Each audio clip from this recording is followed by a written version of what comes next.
Hey, it's Dr. Brian and Michelle, and today we're going to show you how to stretch your hamstrings.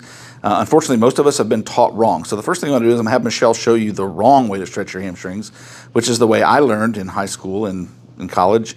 And you'll notice the things that she's doing wrong here. This is the way most of us learned, and we were always told, put your nose on your knee. And that's the idea. That's where you know you're getting that stretch, that nose on that knee.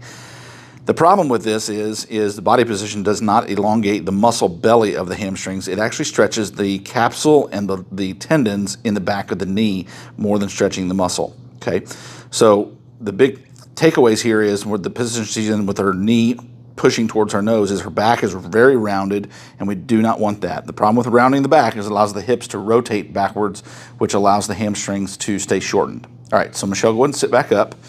Now, the first thing she's going to do is she is going to sit up tall. You'll notice how she's got her foot tucked in against her knee. So right now she's going to be stretching the left hamstring. Yep. And she's going to sit up tall like she's posing for a picture. And for many people, as soon as you sit up tall like that, you will notice a stretch in the back of the hamstring. Michelle, kind of point to the back of the middle of your hamstring, the muscle belly of your hamstring with your left hand.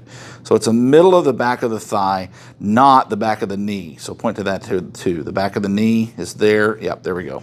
And so you'll feel the difference. You'll feel the difference in the way it's stretching. That's where you want to feel that stretching, is in the middle of the back of the thigh. So she sits up nice and tall like she's posing for a picture. Now, if she is flexible enough that she's not getting a real good stretch there, you can always change your body position. The first thing you want to do is make sure that you're rotated toward that leg, not leaning towards the middle, splitting the difference between your hips, but leaning toward that leg. But then you're going to bend forward, but you're bending at the hips like she's doing here.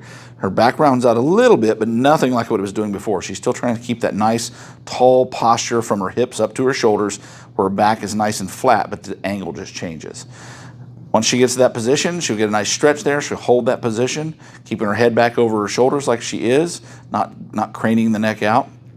And then hold that position for anywhere from 20 to 30 or 45 seconds.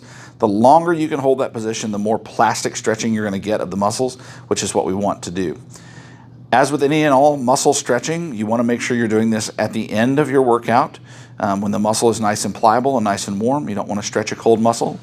You want to make sure you're getting the most bang for your buck here and getting the increased flexibility of doing this repetitively.